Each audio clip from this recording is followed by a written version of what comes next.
3 ML.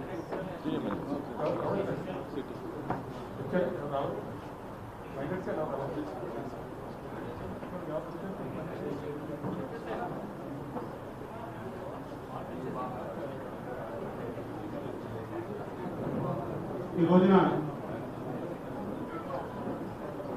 ఈ సమావేశానికి చేసిన కిసాన్ సంఘ నాయకులకి, కాంగ్రెస్ నాయకులకి, అభిమానులకు, మహిళా కాంగ్రెస్ నాయకులకి, యువజన కాంగ్రెస్ నాయకులు ప్రతి ఒక్కరు కూడా నమస్కారాలు తెలియజేస్తూ,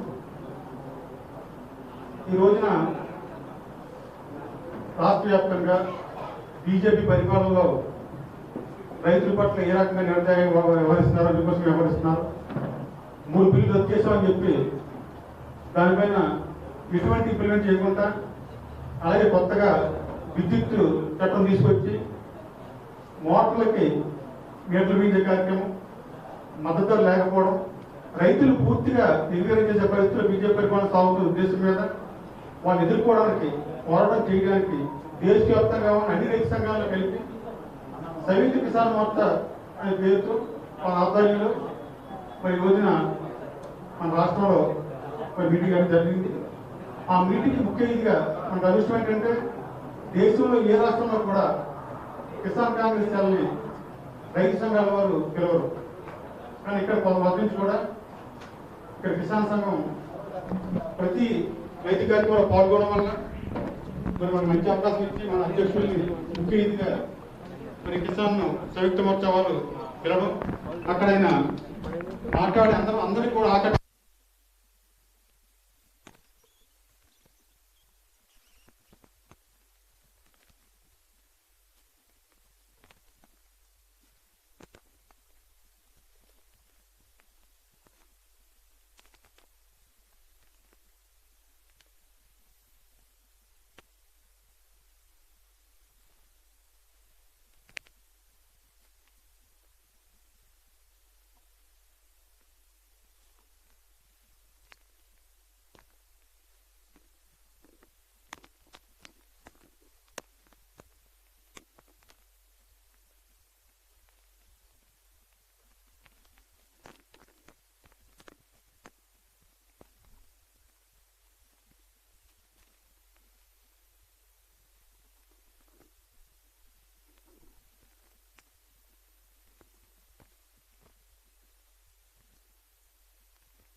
మన నేషనల్ చైర్మన్ గారు వచ్చిన ఈ సందర్భంగా కిసాన్ సెల్ ఎగ్జిక్యూటివ్ కమిటీ అలాగే వివిధ జిల్లాల నుంచి వచ్చిన అధ్యక్షులతో కూడా ఇంట్రాక్షన్ ఏర్పాటు చేయడం జరిగింది.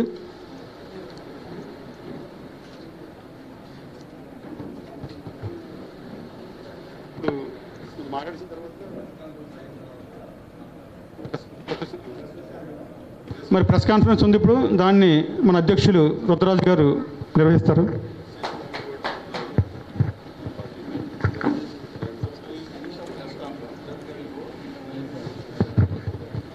అందరికీ నమస్కారం. ఈరోజు కిసాన్ కాంగ్రెస్ అఖిల భారత అధ్యక్షులుగా ఉన్నటువంటి సుఖ్పాల్ సింగ్ ఖైరా గారు పంజాబ్ నుంచి గౌరవ శాసనసభ్యులుగా ఉన్నారు, కాంగ్రెస్ పార్టీ యొక్క ఫ్లోర్ లీడర్గా ఉన్నారు. గతంలో నేను అఖిల భారత కాంగ్రెస్ కమిటీ కార్యదర్శిగా, ఒరిస్సా పార్టీ వ్యవహారాల ఇన్ఛార్జ్గా ఉన్నప్పుడు వారి ఛార్జ్ తీసుకున్న వెంటనే ఒరిస్సాలో కిసాన్ కాంగ్రెస్ మీటింగ్ పెట్టాం. అప్పటి నుంచి కూడా వారితోటి నాకు మంచి పరిచయాలు ఉన్నాయి.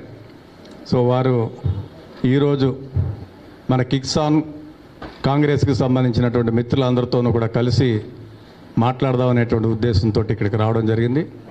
సో ఈ సందర్భంగా మన రాష్ట్ర కిసాన్ కాంగ్రెస్ చైర్మన్గా ఉన్నటువంటి పెద్దలు జట్టి గురునాథ్ గారు, ఇక్కడికి విచ్చేసినటువంటి వర్కింగ్ ప్రెసిడెంట్స్ మస్తానవాలి గారు, పద్మశ్రీ గారు, మిశ్రా గారు, పార్టీకి సంబంధించినటువంటి వివిధ జిల్లా కాంగ్రెస్ కమిటీ అధ్యక్షులు, మిగిలినటువంటి కార్యవర్గ సభ్యులందరికీ కూడా ఆంధ్రప్రదేశ్ కాంగ్రెస్ కమిటీ తరఫున నా హృదయపూర్వకమైనటువంటి స్వాగతం తెలియజేసుకుంటూ, రాష్ట్ర వ్యాప్తంగా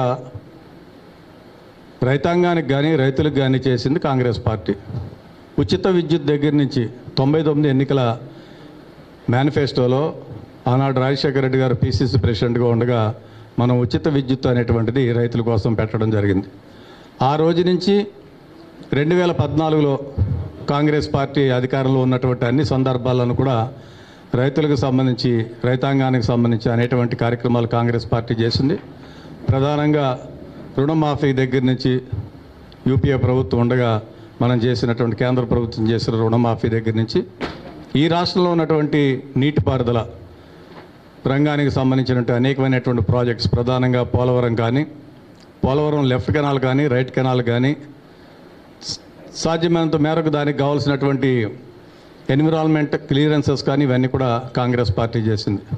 అదేవిధంగా అనేకమైనటువంటి చిన్న చిన్న చెక్ డ్యామ్స్ నిర్మాణం కానీ, ఇతర రైతాంగానికి ఉపయోగపడేటువంటి కార్యక్రమాలన్నీ కూడా మనం చేసాం. పెద్దలు రఘువీరారెడ్డి గారు అగ్రికల్చర్ మినిస్టర్గా ఉండగా 5 సంవత్సరాల్లో కూడా రైతులకు సంబంధించి ఇన్పుట్ సబ్సిడీకి సంబంధించినటువంటి అంశాలు కూడా కాంగ్రెస్ పార్టీ బాగా చేయడం జరిగింది. సో వీటిలన్నింటినీ దృష్టిలో పెట్టుకుని ఈరోజు మన చైర్మన్ గారు ఒక నాన్ పొలిటికల్ ఆర్గనైజేషన్ నిర్వహించినటువంటి ఒక సమావేశానికి వచ్చారు. ఎమినెంట్ పీపుల్, మేధా పాట్కర్ లాంటి గొప్ప గొప్ప వ్యక్తులందరూ కూడా, ఇప్పుడే నేను జస్ట్ 2 minutes బ్యాక్ ఆవిడతో ఫోన్లో మాట్లాడితే మన చైర్మన్ గారు ఇచ్చినటువంటి ప్రజెంటేషన్ కానీ వారు మాట్లాడింది అందరికన్నా కూడా చాలా బాగుందని చెప్పారు. సో మనం ఆంధ్రప్రదేశ్ కాంగ్రెస్ కమిటీ తరఫున మనం వారికి ధన్యవాదాలు. ఎందుకంటే రైతులు, రైతాంగానికి సంబంధించినటువంటి అనేకమైనటువంటి విషయాలు పంజాబ్ రాష్ట్రం చాలా ముందంజ ఉంటుంది. పంజాబ్లో రైతు చాలా ఆర్థికంగా పరిపుష్టిగా ఉంటాడు. వండర్ఫుల్ ఈల్డింగ్, ఎకరానికి మ్యాక్సిమం ఎక్స్టెంట్లో వాళ్ళు ఈల్డింగ్ తీస్తారు, ఆదాయం కూడా బాగా ఉంటుంది. ఇటీవల భారతీయ జనతా పార్టీ 3 నల్ల చట్టాలను తీసుకుని వచ్చినప్పుడు బోర్డర్లో, మన ఢిల్లీకి దానికి ఉన్నటువంటి బోర్డర్లో పోరాటం చేసిన దాంట్లో ప్రథమ భాగాన నిలిచింది పంజాబ్ రైతులు. వాళ్ళందరూ కూడా ప్రాణత్యాగమైనా జరిగింది, కానీ ఎవరు కూడా ఫీల్డ్ వదిలి పక్కకి వెళ్ళినటువంటి వ్యక్తులు. దాని క్రెడిట్ మన ఖైరా గారికి, వారి యొక్క బృందానికి దక్కుతుంది. కాబట్టి so all India Andhra Pradesh Congress committee తరఫున వారు తీసుకునేటువంటి అన్ని నిర్ణయాలకి మనం స్టేట్ యూనిట్గా గురునాథరావు గారు కానీ మనం కానీ అన్ని కట్టుబడి ఉంటాం. వారి మార్గదర్శకత్వంలో ఈ రాష్ట్రంలో రైతాంగానికి మరి మేలైనటువంటి సేవలు అందించే విధంగా మనం కృషి చేయడం కోసం వారు మనకు ఒక దశ ఇవ్వడం జరుగుతుంది. ఒక 10 నిమిషాలు వారు ప్రెస్ కాన్ఫరెన్స్ అడ్రస్ చేసిన తర్వాత మనందరినీ కలిసి మనం మాట్లాడుకుందాం. దాని తర్వాత మీకు ఏదైనా సంబంధించిన అంశాలకు సంబంధించినటువంటి ఏదైనా కొన్ని క్వశ్చన్స్ ఉంటే కూడా వారు తీసుకుంటారు. అప్పటి వరకు 10 నిమిషాలు మొబైల్స్ అన్నీ కూడా మీరు సైలెన్స్ మోడ్లో పెట్టి ప్రెస్ కాన్ఫరెన్స్ అయిన తర్వాత మిగిలిన సమావేశం నిర్వహిద్దాం. Thank you sir.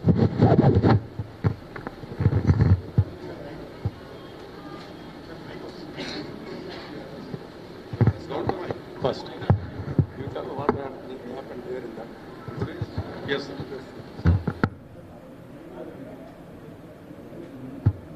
mic or no?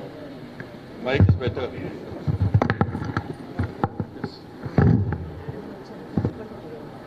Honorable Andhra Pradesh Congress President Rudraraju ji, his team of working presidents, Chairman of the Kissan Congress Gurunath Rao Jetty ji, his team of the Kissan Congress, ladies and our friends, office bearers of the party present at today's media interaction.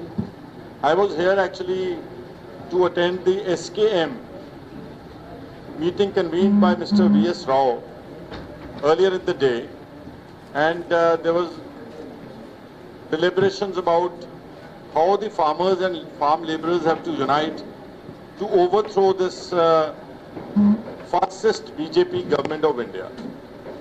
This government has been, for the last years, they have been working against the interest of farmers and farm laborers.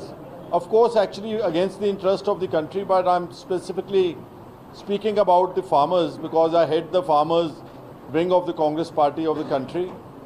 So I can say that if you just analyze the kind of attention that BJP is paying to the farmers of India, you will just immediately come to know that basically all their policies and programs, they are against the farming community, the agrarian economy. The last budget that we had in India, it was approximately about, the budget is 45 lakh crore rupees, the entire budget of the country. Out of this 45 lakh crores, agriculture is, the allocation for agriculture is very meager. It's only 2.8%, or about 1,25,000 crores, which is very nominal. We cannot, you cannot ensure justice to the 60 to 65% people living in the rural India related with agriculture. There's no scope for marketing. Most of India is not being paid minimum support price, and the states like Punjab, Haryana, and also a little bit part of Uttar Pradesh, they are being, the MSP is applicable to only a very few crops. It's like wheat or paddy or maybe little bit of sugarcane or something. Rest of all the crops, the farmers are left to like feed for themselves. The farmers are exploited by the erroneous marketing system that is prevalent in India. Only these days you will see the prices of tomatoes. They are touching sky like high. They are about 250 rupees per kilo. When the farmer grows everything, whether it's tomatoes or potatoes or onions, they are getting a very small, very little price for their crops, very hard-earned crops. Like they're getting, just say for potatoes, sometimes you just throw away price of 2 or 3 rupees kilo. But the moment it reaches the shelf of the traders or businessmen, it multiplies 10 times, 20 times, 30 times. I was there in Himachal Pradesh recently. The entire apple crop has been hoarded by the Adani group. The entire, now they are actually, it's left to the Adanis to fix the price of apple crop in India. So likewise the other crops, it's complete exploitation of the farmers. With this small budget, there's no scope for storage facilities, no scope for marketing facilities, no scope for research in agriculture, and because of these anti-farmer policies, approximately every day we are losing 30 farmers to because of suicides. There's a colossal debt on the farmers in the country. Punjab is one of the most progressive states. Our farmer currently is under the debt of 1 lakh crore rupees. Both of the banking and the commission agents, institutional and non-institutional. Now, during the last 5 years, it's been placed on record in the parliament, the BJP government has written off 10 lakh crore rupees as bad debts of bigger, very big corporate houses like the Ambanis, Adanis and Birlas and Tatas, Mahindras and Medantas, etc. And these companies are like maximum running into dozens or maybe a couple of hundred companies that have whose debts have been written off to the tune of 10 lakh crores. Whereas I just quoted that Punjab being one of the granary of India, the farmers are under a debt of 1 lakh crore rupees, 1/10 of what has been written off for a few companies. Whereas the loan pertaining to farmers across India is related to crores and crores of households. And they are small debts, you know, like 2 lakh rupees, 5 lakh rupees, 7 lakh rupees, 10 lakh rupees. But this government has preferred to write the write off the loans of already very rich people and left the farmers to fend for themselves. So I can only say with authority, time has come for the farmers of Andhra Pradesh and of course farmers of the rest of country to defeat the BJP and its allies in the upcoming government. Because if you remember, they had promised, and to Mr. Modi, particularly the Prime Minister, had himself promised that once the BJP is in power, in the next, I think about 5 or whatever years, he had promised he will double the income of the farmers. Now it's been 9 years. The debt has of course doubled and tripled, but the income of farmers has not increased a little bit also.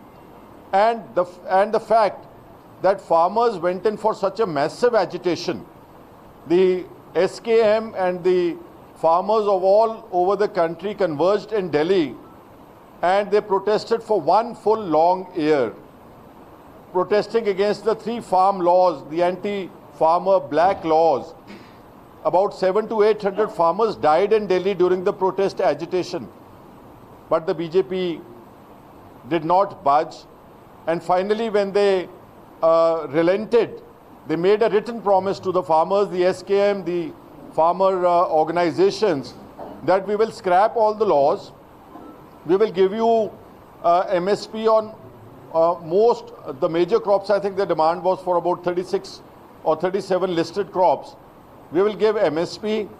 We will implement Swaminathan Committee report, the formula C2 plus 50% profitable rates. But now exactly after an year and a half, the government has backed out from its public promise, written promise. There is no MSP. There is no Swaminathan Committee report being implemented. There were like 45,000 criminal cases slapped against farmers across the country. None of the cases have been withdrawn. The electricity amendment bill that empowers the government of India, the central government, to appoint regulators in states has not been withdrawn. On the contrary, it has been implemented in the Lok Sabha. So it's high time that the farmers of this country unite against this, what should I say, anti-rural India government. Having said this, I would also like to comment on the recent very shameful developments in Manipur. Very, very brutal, very ghastly acts of the government-sponsored gundas who raped women, who paraded them naked, who killed them in broad daylight, burnt many churches of the Christian community. In UP, they are bulldozing, they are indulging in bulldozer politics. You know, killing people and organizing riots on the basis of religion, trying to divide people. So I can only say that if at all the unity and integrity of this country is in danger, it is from the BJP itself, from its divisive policies, from its appeasement policies and politics of hate, as Rahul Gandhi put it during his Bharat Jodo Yatra. The politics of hate must be defeated in this country. And the way that the BJP has misused its the agencies like the CBI, the ED, the income tax to browbeat its political opponents right down from Tamil Nadu to Jammu Kashmir. They left no opposition, including Mrs. Gandhi and Rahul Gandhi and scores of Congress leaders who have been falsely implicated in these false cases, just to gag their voice, to intimidate them. And the way that the extreme political vendetta unleashed against Rahul Gandhi to get him unseated from the parliament in a very maneuvered, in a very motivated style, it is gross misuse of their powers. And the way that they want to keep him out of the political arena, we are here all to condemn the kind of communal, the kind of fascist, the kind of divisive policies that the BJP is playing. So it is high time that the entire opposition must unite and defeat this government so that the rule of law can be restored in India, the rule of constitution. Our institutions like the Election Commission of India, the judiciary, the executive, the legislative, that can be protected from these people who are out to ruin the very structure of the country.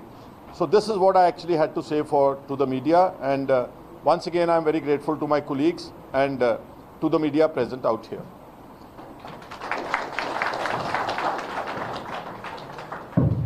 Thank you sir. Thank you media. ఇప్పుడు పార్టీకి సంబంధించినటువంటి అంశాల మీద ప్రధానంగా డిపార్ట్మెంట్ని ఏ విధంగా మనం strengthen చేసుకుంటాము, ఏ జిల్లాల్లో ఏమేమి ఇష్యూస్ ఉన్నాయి,